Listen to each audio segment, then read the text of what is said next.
The market has a way of testing every man who thinks he understands it. I was one of them. When I first stepped into a brokerage house, the world smelled of ink, tobacco, and ambition. Men shouted numbers as if their voices could bend the tape itself. Telephones rang like war drums. The floorboards trembled under boots that marched to the rhythm of greed and fear. It was chaos, but to me it felt like destiny calling. I was young, and I believed that understanding meant control. If I could study the patterns long enough, if I could decode the rhythm hidden in those tiny fluctuations, I thought I could command the market the way a captain commands the sea. I didn't yet know that the market is the sea, vast, ancient, indifferent, and every trader is just a small boat, floating where the current allows. Those early mornings were electric. I would arrive before sunrise, coffee trembling in my hand, waiting for the first print on the tape. Each number carried weight, each fraction of a point felt like a heartbeat of the invisible giant that ruled our lives. Sometimes I would close my eyes and imagine the crowd on the other side of those numbers, thousands of men, each thinking, hoping, fearing, and somehow all of that emotion became a single movement on the tape. I thought I understood that language. After all, I had spent years studying it in silence. But understanding the language is not the same as hearing the meaning. The market doesn't speak in numbers. It speaks in consequences. There's a strange arrogance that comes with youth. You think that pain is optional, that failure is for other men, that genius will shield you from reality. I had that arrogance in abundance. I wore it like armor. And the market patient, merciless, eternal, waited for the day it would pierce it. I remember the morning my first trade was filled. It was a small position, a single stock that had been coiling for days. I had seen that setup 100 times in my notebooks, and every time the same pattern led to profit. This would be the proof that my years of observation meant something. When the price broke out, I felt like the universe had nodded in agreement. The ticker began to sing. Up 1 point, 2, then 3. Each uptick felt like confirmation that I was chosen. The men around me started to notice the quiet boy who had been watching suddenly looked like he knew something they didn't. By the end of that first week, I was up more than I had ever dreamed possible. I bought new clothes, sent money home, and walked with the kind of confidence that doesn't whisper, it announces. It's a dangerous feeling, that first success. It blinds you to the truth that markets are not conquered, only survived. At night I couldn't sleep. I replayed the tape in my mind, imagining what tomorrow's movement would be. I saw myself as a student of the invisible, a man who could read the collective soul of the crowd and turn it into gold. I didn't realize yet that I wasn't reading the market at all. The market was reading me. The market never lies. Only the trader does to himself. That was the first whisper of wisdom I ever heard, though I didn't listen. Pride has a way of turning wisdom into background noise. It tells you, you're different. You figured it out. And that's how the first trap opens quietly, confidently, disguised as success. Trap number 1, the illusion of control. The first trap every trader falls into is the illusion of control. It begins the moment you believe the market listens to you. You see a pattern once, twice, maybe 3 times, and suddenly you start to think it's your pattern, as if the market exists to reward your attention. After that first win, I was no longer the quiet observer. I was the chosen one. At least that's what my mind told me. I started to think in certainties. This is a perfect setup. This must break out. This can't go lower. And for a while the market indulged me, the way a parent humors a child who insists he can steer the car from the back seat. Each day brought another confirmation of my imagined power.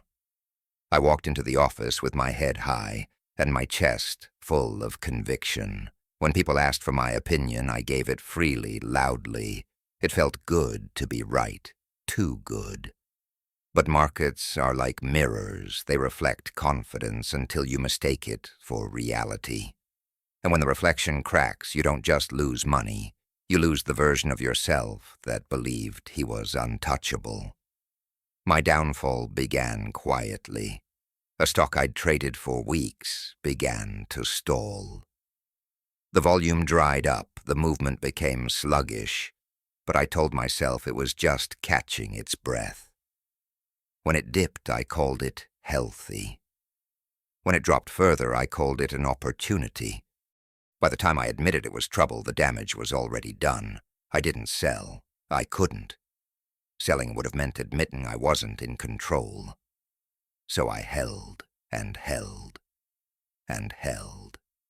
I wasn't trading anymore. I was defending a belief. Each point lower felt personal. I stopped looking at the tape objectively. I started looking for reasons to justify my pain. The news, the rumors, the weather, everything was an excuse except the truth. I had confused understanding with control. That's the most expensive confusion in trading. The market doesn't care how long you've studied it. It doesn't care how certain you are. It only responds to behavior, not belief. When the losses finally forced my hand, I sold near the bottom. The moment the position closed, I felt an emptiness I can't quite describe. It wasn't the money, it was the silence that followed. For days, I couldn't bring myself to trade again. The tape clicked on, indifferent, unbothered by my absence. It reminded me that the market had never been against me. It had simply never noticed me at all. The market doesn't punish arrogance. It just waits for it to self-destruct. That loss taught me more than all the books I'd read.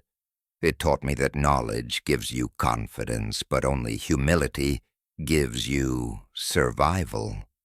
You can learn every pattern, memorize every rule, but if you believe that learning equals mastery, you've already fallen into the trap.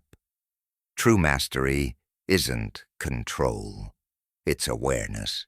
It's knowing that you will never control the market, only yourself. When I look back now, I realize that first loss was a gift. It stripped away the illusion, exposed the ego, and forced me to see the difference between observation and ownership. Because you never own the market. You borrow its opportunities briefly and at its mercy. That's why every great trader I've ever met carries a quiet humility. Not the kind that whispers weakness, but the kind that knows, no matter how much you've learned, the market will always know more. And it will remind you again and again until you listen. The market never lies. Only the trader does to himself. Trap number 2. The addiction to winning success has a sound. It's the hum of approval, the applause of numbers climbing in your favor, the quiet pride of knowing the crowd sees you as a man who gets it. It's subtle, but once you hear it, you can't unhear it. You begin to crave it. I didn't notice the addiction forming. At first it felt harmless, the satisfaction of being right, the joy of a trade executed perfectly. But slowly something inside me began to shift. I was no longer trading to understand the market. I was trading to feel right. Every profitable day became a hit of dopamine. Every small win felt like proof that I was still the chosen one, still the prodigy who read the tape like scripture. When people praised me, I nodded modestly, but inside I was feeding on their admiration. That praise was the most dangerous drug I'd ever known. The more I won, the less I respected risk. I started to think of the market as predictable, logical, even fair. When trades went against me, I doubled down, convinced the market would soon return to validate me. When I finally lost, it wasn't just money that disappeared, it was identity. There's a strange pain in watching your self-image evaporate. It's like discovering that the person you thought you were has been living on borrowed time. I remember one specific trade, a stock called Denver Consolidated. I had written it up beautifully, sold near the top, and then watched it pull back. Everything in me said, wait for confirmation. But then came the whisper, you can't let it move without you. So I jumped back in bigger this time, and just as quickly, it collapsed. In the hours that followed, I lost everything I'd made and more. I remember staring at the tape as if my eyes could reverse the loss. Each down tick felt like a betrayal, but the only betrayal was my own refusal to accept impermanence. That night, I sat in the dark, long after the tape stopped printing. The room still hummed with echoes of my arrogance, and I finally asked myself, what am I really addicted to? It wasn't the money. It wasn't even the success. It was the feeling, the high of being right, the illusion of control dressed up as confidence. The market had become my mirror, and I couldn't look away. When you're addicted to winning, you stop learning, you stop listening, you trade, not because there's opportunity, but because you can't stand the silence that follows a win. That silence is where growth happens, and addiction hates silence. I began to notice how I behaved when the market was closed, restless, irritable, searching for charts, patterns, headlines, anything to keep the illusion alive. I wasn't a trader anymore. I was a gambler disguised as a professional. Winning had stopped being about progress. It had become a substitute for peace. And that's the most dangerous transformation of all, when the thing that once gave you purpose begins to replace your sense of self. The need to be right is the most expensive addiction in the world. Breaking it required humility I didn't yet have. But life in the market has a way of humbling every man eventually. A few weeks later, I met an older trader, one of those quiet men who had seen every boom and bust come and go. He listened to my stories, smiled slightly, and said, "Kid, the market doesn't reward being right. It rewards being aware." That line sank deep. Awareness, not brilliance, not luck, was what separated survivors from casualties. Awareness of yourself, of your emotions, of the subtle moment when excitement becomes obsession. In that moment, I realized the market wasn't testing my strategy, it was testing my identity. Who was I without the thrill of winning? Who was I when the tape stopped singing my name? I didn't have an answer then. But I knew that if I didn't find one, the market would find it for me, and it would be far less kind.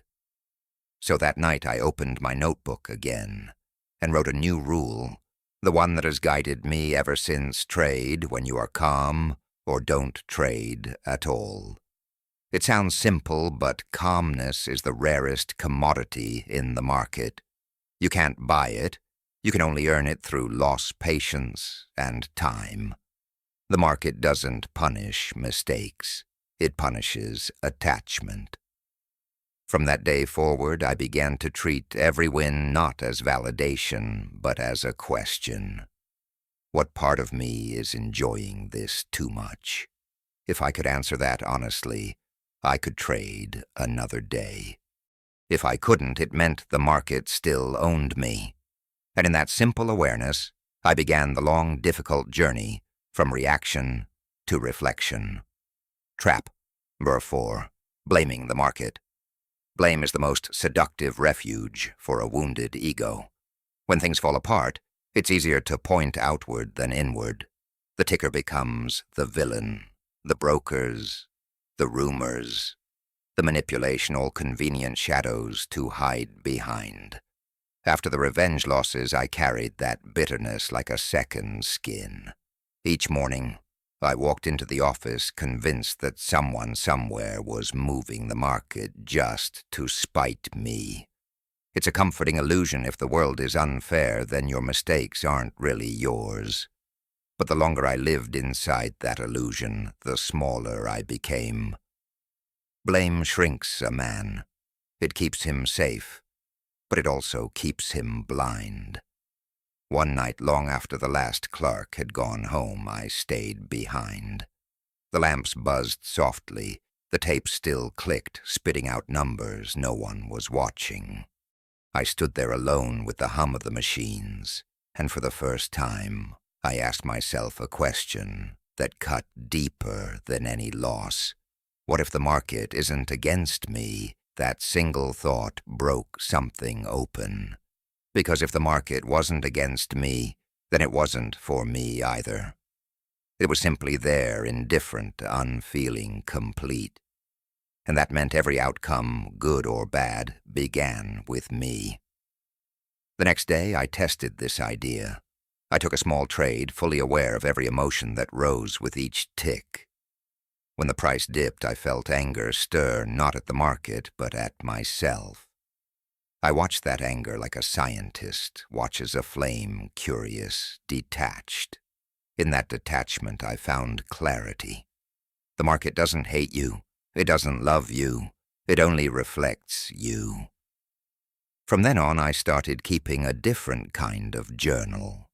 Instead of writing about prices, I wrote about reactions. How did I feel when the trade moved against me?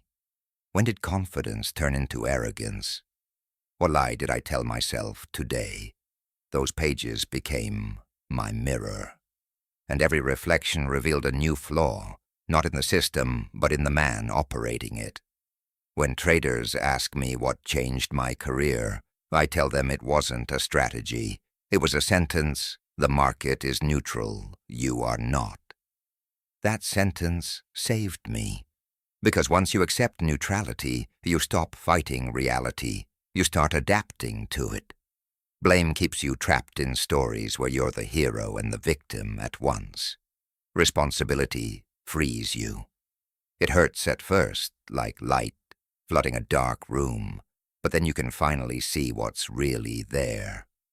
I began to see patterns, not in price action, but in human nature.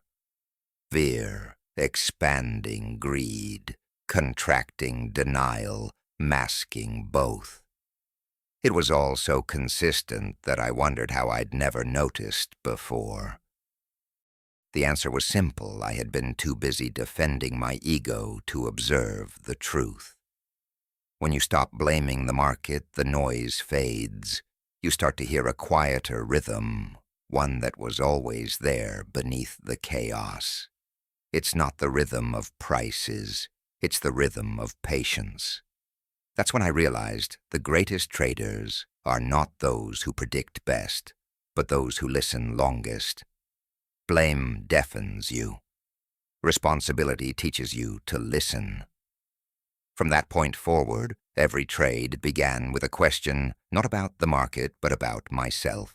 Am I calm? Am I clear? Am I present?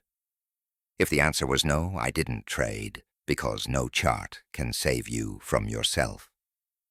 Trap number 5, ignoring the lesson. There's a moment after every failure when the pain begins to fade. That's when the real danger starts. Because as soon as the lesson stops hurting, you start to forget it. I had been through wins and losses, arrogance and humility, revenge and reflection. Yet somehow I kept circling back to the same mistakes. The patterns changed, the stocks changed, but the mind stayed the same. I would tell myself, this time is different. And for a while it always looked that way until it didn't. Experience had taught me what not to do, but knowledge alone isn't transformation, it's memory. And memory fades unless you live what you've learned.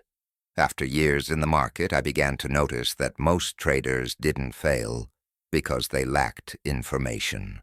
They failed because they refused to integrate it. They knew the rules cut losses, stay patient, manage risk, but knowing is not the same as doing. Wisdom isn't learned from pain.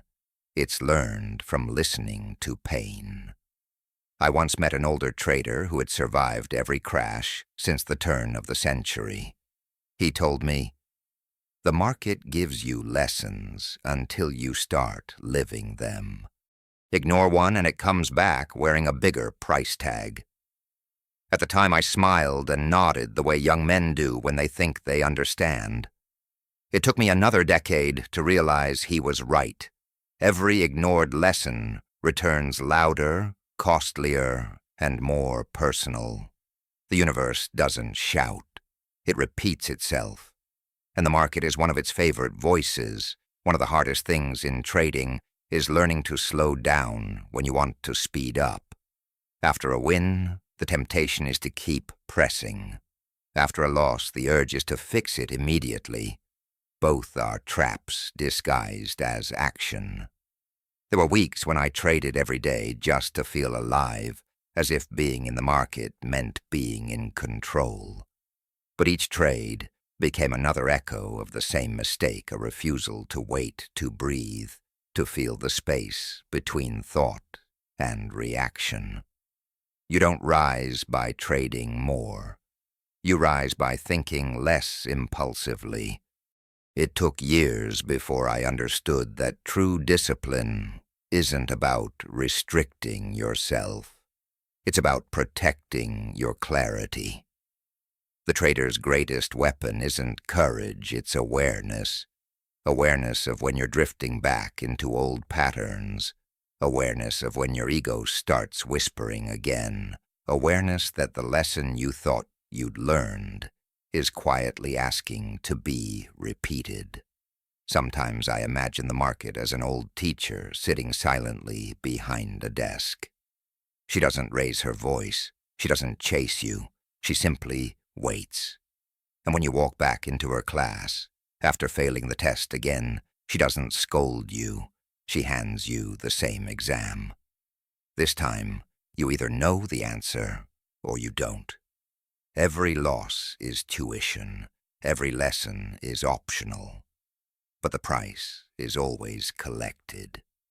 When I finally accepted that truth, something shifted.